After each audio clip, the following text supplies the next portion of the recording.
ದಿನನಿತ್ಯ ಮನೆಯಲ್ಲಿ ಬೇಡವಾದ ವಸ್ತುಗಳಿಂದ ಅಂದ್ರೆ ಕಸವನ್ನ ಯಾವ ರೀತಿ ಮಾಡ್ಕೋಬೇಕು ಅನ್ನೋದಕ್ಕೆ ಉದಾಹರಣೆಯಾಗಿ ಯಾಸ್ಮಿನ್ ಮತ್ತು ಅವ್ರ ಮಕ್ಕಳು ಕೂಡ ಇದ್ರ ಜೊತೆಗೆ ಸಹಕರಿಸಿ ನೋಡಿ. ಇದು ರಟ್ಟು ಅಂದ್ರೆ ವೇಸ್ಟ್ ಬಾಕ್ಸ್ ಇರ್ತಲ್ಲ, ಪಾರ್ಸಲ್ ಬಂದಿರೋದಾಗಿರ್ಬೋದು, ಆ ರೀತಿ ಮಾಡಿದ್ರೆ ಇದು ಟೀ ಕಪ್ಸ್ ಅಂದ್ರೆ ಅದನ್ನು ಕೂಡ ಪ್ಲಾಸ್ಟಿಕ್ ಅಂಶ ಇರೋದ್ರಿಂದ ಅದನ್ನು ಕೂಡ ನಾವು ಬೇಡ ಅಂತ ಹೇಳ್ತಾ ಇದ್ವಿ. ಅದನ್ನು ನಾವು ಯಾವ ರೀತಿ ಮನೆಯಲ್ಲಿ ಅಲಂಕಾರಿಕವಾಗಿ ಮಾಡ್ಕೋಬೇಕು ಅನ್ನೋದಕ್ಕಿದ್ದು ಇದು ಪೇಪರ್ ಕಟ್ಟಿಂಗ್ಸ್ ಫ್ಲವರ್ ಮಾಡಿದ್ವಿ ಪೇಪರ್ ಅಲ್ಲಿ.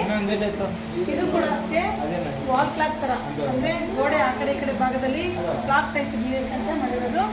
ಇದು ಗಡಿಗೆ.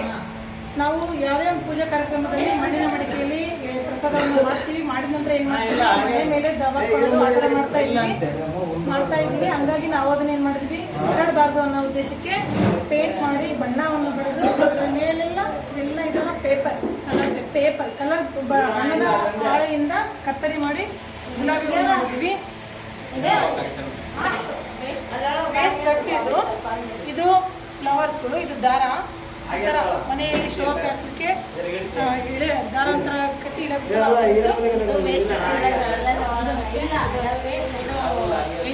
ಎಳೆನೀರು ಕುಡಿದು ಬಿಸಾಡಿದಂತಹ ಎಳೆನೀರನ್ನ ಯಾವ ರೀತಿ ನಾವು ಮನೆಯಲ್ಲಿ ಅಲಂಕಾರಿಕವಾಗಿ ಮಾಡ್ಕೋಬೇಕನ್ನೋದಕ್ಕೆ ಉದಾಹರಣೆಯಾಗಿ ಇಲ್ಲಿ ಮಾಡಿದೀವಿ. ಆಮೇಲೆ ಇದು ಟೀ ಕಪ್ಸ್ ಇದರಲ್ಲಿ ಲೈಟ್ ಹಾಕಿದೀವಿ. ಲೈಟ್ ಹಾಕಿದ್ರೆ ಲೈಟ್ ಬರುತ್ತೆ. ಇಲ್ಲ ಇದರಲ್ಲಿ ಅದು ಲೈಟ್ ಹಾಕಿ ಮನೆಯಲ್ಲಿ ಅಲಂಕಾರಿಕವಾಗಿ ಮಾಡ್ಕೊಂಡಿದ್ದೀವಿ. ಈಗ ಈ ತರ ಹಾಕಿದ್ರೆ ಲೈಟ್ ಬರುತ್ತೆ. ಈ ತರ ಲೈಟ್ ಬರುತ್ತೆ. ದೀಪಾವಳಿ ಹಬ್ಬದ ಸಂದರ್ಭದಲ್ಲಿ ನಾವು ಆಮೇಲೆ ಗಾಜ್ ಬಾಟ್ಲು ವೇಸ್ಟ್ ಅಂದರೆ ಕುಡಿದು ಬಿಸಾಡಿದಂತಹ ಗಾಜಿನ ಬಾಟಲಿನಲ್ಲಿ ಯಾವ ರೀತಿಯಾಗಿ ಮನೆಯಲ್ಲಿ ಅಲಂಕಾರಿಕವಾಗಿ ಟಿವಿ ಮುಂದೆ ಆಗಿರ್ಬೋದು, ಶೋ ಗಿಡಕ್ಕೆ ಯಾವ ಥರ ಮಾಡಬೇಕು ಅನ್ನೋದನ್ನು ಇಲ್ಲಿ ಮಾಡಿದ್ದೀವಿ. ವೇಸ್ಟ್ ಅರಳಿರ್ತಾವಲ್ಲ ಹಳ್ಳಿ ಕಡೆಯಿಂದ ಚುಚ್ಚಿ ಮಾಡಿರೋದು. ಇದು ಅಷ್ಟೇ ಪೇಪರ್. ಇದು ವಾಟರ್ ಬಾಟ್ಲು ಬಿಸಾಡಿದಂತಹ ಕಲರ್ ಒಂದು ಗಿಡದ ಪಾಲೆ. ಆ ಗಿಡದ ಪಾಲೆಯಲ್ಲಿ ನಾವು ಅಟ್ರಾಕ್ಷನ್ ಮಾಡಿದ್ದೀವಿ. ಲೈಟ್ ಹಾಕಿದ್ದೀವಿ. ಇದು ಆನ್ ಮಾಡಿದ್ರೆ ಲೈಟ್ ಹಾಕಿದ್ವಿ. ಆಮೇಲೆ ಈ ಮನೆ ವೇಸ್ಟ್ ಬರ್ತಿದ್ದ ನನ್ನ ಮಗಳು ಮಾಡಿದ್ದಾಳೆ. ಮನೆ ಬೈ ಡಾಕ್ಟರ್ ನನ್ನ ಮಗಳು ಮಾಡಿದ್ದಾಳೆ. ತುಂಬ ಅದ್ಭುತವಾಗಿ ಮಾಡಿದ್ದಾಳೆ. ಅವಳಿಗೆ ಏನು ಅನ್ಸುತ್ತೆ ಅದು ಮಾಡಿದ್ದಾಳೆ. ಅಷ್ಟೇ ವೇಸ್ಟ್ ಮಡಿಕೆಯಿಂದ ಅಲಂಕಾರಿಕವಾಗಿ ಮಾಡಿರೋದು. ಇವೆಲ್ಲ ಅವೇ ಗಾಜಿನ ಬಾಟಲ್ ಬಾಟಲಲ್ಲಿ ಮಾಡಿರೋದು. ಮಡಿಕೆ ಇದೆ. ಈ ಮಡಿಕೆಗೆ ನಾವು ವೇಸ್ಟ್ ಪಾಲೆನ ತಗೊಂಡು ಈ ಥರ ಡಿಸೈನ್ ಮಾಡಿ ಫ್ಲವರ್ ಮಾಡಿ ಅಂಟಿಸಿದ್ದೀವಿ. ಎಲ್ಲ ಟೀ ಕಪ್ಪಿಂದ ವೇಸ್ಟ್ ಬಾಟ್ಲಿಂದ ಎಲ್ಲ ಮಾಡಿರೋದು. ಕಸದಿಂದ ರಸ ಅಂತೇಳಿ ಮಾಡಿದ್ದೀವಿ. ಇದಕ್ಕೆಲ್ಲ ಸಹಕಾರ ಮಾಡಿದ್ದಾರೆ ನಳಿನಕ್ಕನ ಮಕ್ಕಳು, ನನ್ನ ಮಕ್ಕಳು, ಆಮೇಲೆ ನಮ್ಮ ಭವನದಲ್ಲಿ ಕೆಲಸ ಮಾಡ್ತಾ ಅಂತ ಇರೋ ಅಣ್ಣಂದಿರು ಎಲ್ಲರೂ ನಮಗೆ ಸಹಾಯ ಮಾಡಿದ್ದಾರೆ. ಸಹಕಾರದಿಂದ ಇಷ್ಟೆಲ್ಲ ಪಕ್ಕಕ್ಕೆ ಗ್ರಂಥಾಲಯ ಇದೆ, ಅವರು ಕೂಡ ಸಹಾಯ ಮಾಡಿದ್ದಾರೆ. ನಮಗೆ ಕನ್ವೆನ್ಷನ್ ಮಾಡ್ತಾ ಇದ್ದಾರೆ. ಎಲ್ಲರ ಸಹಾಯದಿಂದ ನಾವು ಇಷ್ಟು ಮಾಡೋಕ್ಕೆ ಸಾಧ್ಯ ಆಯಿತು. ಇಲ್ಲಿ ಹೊರಗಡೆ ಇದು ಮಾಡಿದ್ದೀವಿ, ಪೇಂಟ್ ಮಾಡಿಸಿದ್ದೀವಿ.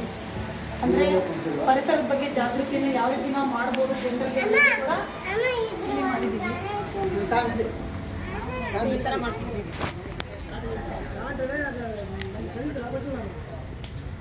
ನಮ್ಮ ಪೌರ ಕಾರ್ಮಿಕರ ಭವನದ ಪಕ್ಕಕ್ಕೆ ಗ್ರಂಥಾಲಯ ಅಂತೇಳಿ ಒಂದಿದೆ. ಅವ್ರು ಮಾಡಿರೋ ಅಂಥ ಪೇಂಟ್ ಇದು. ಅವ್ರಿಗೆ ಆಮೇಲೆ ಪೌರ ಕಾರ್ಮಿಕರನ್ನು ಗೌರವಿಸಿ ಅಂತೇಳಿ ಮಾಡಿದ್ದೀವಿ. ಇಲ್ಲಿ ಪೌರ ಕಾರ್ಮಿಕರನ್ನು ಗೌರವಿಸಿ ಪ್ರತಿಯೊಬ್ಬ ವ್ಯಕ್ತಿಗಳು ಪೌರ ಕಾರ್ಮಿಕರನ್ನು ಗೌರವಿಸಬೇಕನ್ನೋ ಉದ್ದೇಶದಿಂದ ಇದು ಅಷ್ಟೇ. ಇದು ಗೋ ಗ್ರೀನ್, ನಾವು ಪರಿಸರಕ್ಕೆ ಹೆಚ್ಚು ಆದ್ಯತೆ ಕೊಡಬೇಕು ಅನ್ನೋದಕ್ಕೆ ಇದು ಕಾನ್ಸೆಪ್ಟ್. ಸೇವ್ ವಾಟರ್ ಅಂದ್ರೆ ನೀರನ್ನ ಉಳಿಸಬೇಕು ಮುಂದಿನ ಪೀಳಿಗೆಗೆ ಅಂತೇಳಿ ಉದ್ದೇಶಕ್ಕೆ ಹನಿಯನ್ನು ಉಳಿಸಬೇಕು. ಇದು stop pollutions, do not cut trees, ಮರವನ್ನು ದಯವಿಟ್ಟು ಕಡಿಬೇಡಿ ಅನ್ನೋ ಉದ್ದೇಶಕ್ಕೆ ಚಿತ್ರಣ ಬಿಡಿಸಿದ್ದಾರೆ ನಮ್ಮ ಅನ್ವೇಷಣನವರು. ಆಮೇಲೆ ನಮ್ಮ ಪೌರ ಕಾರ್ಮಿಕರು ತುಂಬ ಅದ್ಭುತವಾಗಿ ಮೂಡಿ ಬಂದಿದೆ ಈ ಚಿತ್ರ. ತದನಂತರ ಇಲ್ಲಿ ನಮ್ಮ ಪೌರ ಕಾರ್ಮಿಕರ ಭವನದ ಮುಂದೆ ಪಾರ್ಕಿಂಗ್ ವ್ಯವಸ್ಥೆ ಕೂಡ ಮಾಡಿದ್ದೀವಿ. ಇದು ಅಷ್ಟೇ ವೇಸ್ಟ್ ಆದರೂ ಕುಡಿದು ಬಿಸಾಡಿದಂತಹ ಪ್ಲಾಸ್ಟಿಕ್ ಬಾಟಲಲ್ಲಿ ನಮ್ಮ ಯಾಸ್ಮಿನ್ ಅವರು ಸಿಮೆಂಟ್ ತಂದು ಅದರಲ್ಲಿ ಸ್ಟೋರೇಜ್ ಮಾಡಿ ಡ್ರೈ ಆದ ನಂತರ ಈ ಥರ ಅಂದರೆ ಪಾರ್ಕಿಂಗ್ ವ್ಯವಸ್ಥೆಗೆ ಯಾವ ಥರ ಮಾಡ್ಬೋದು ಅನ್ನೋದಕ್ಕೆ ಈ ಥರ ಕ್ರಿಯೇಟ್ ಮಾಡಿದ್ದಾರೆ. ಇವಕ್ಕೆಲ್ಲ ಅಟ್ರಾಕ್ಷನ್ ಮಾಡಿದ್ದಾರೆ, ಬಣ್ಣನೆಲ್ಲ ಹಾಕ್ಸಿ ಈ ಥರ ಪ್ಲಾಟ್ ಲೈನ್ ಮಾಡಿದ್ದಾರೆ. ಈ ಥರ ನೋಡಿ ಬ್ಲೂ ರೆಡ್ ತದನಂತರ ಈ ಥರ ಸೈಡ್ ವಾಲ್ ಟೈಪ್ ಅಂದರೆ ನೋಡ್ರಿ ಈ ಥರ ಟೈರು ಬಿಸಾಡಿರ್ತಾರೆ, ಎಲ್ಲೆಲ್ಲ ಹೋಗಿ ಬಿಸಾಡಿದ್ದನ್ನ ಟೈರ್ ತಗೊಂಬಂದು ಕೂಡ ಈ ಥರ ಮಾಡಿದ್ದಾರೆ. ಇದೇ ನಮ್ಮ ಪೌರ ಕಾರ್ಮಿಕರ ಭವನ. ಇದೇ ನಮ್ಮದು ಪೌರ ಕಾರ್ಮಿಕರ ಭವನ. ಧನ್ಯವಾದಗಳು ಈ ಮಾಹಿತಿಯನ್ನು.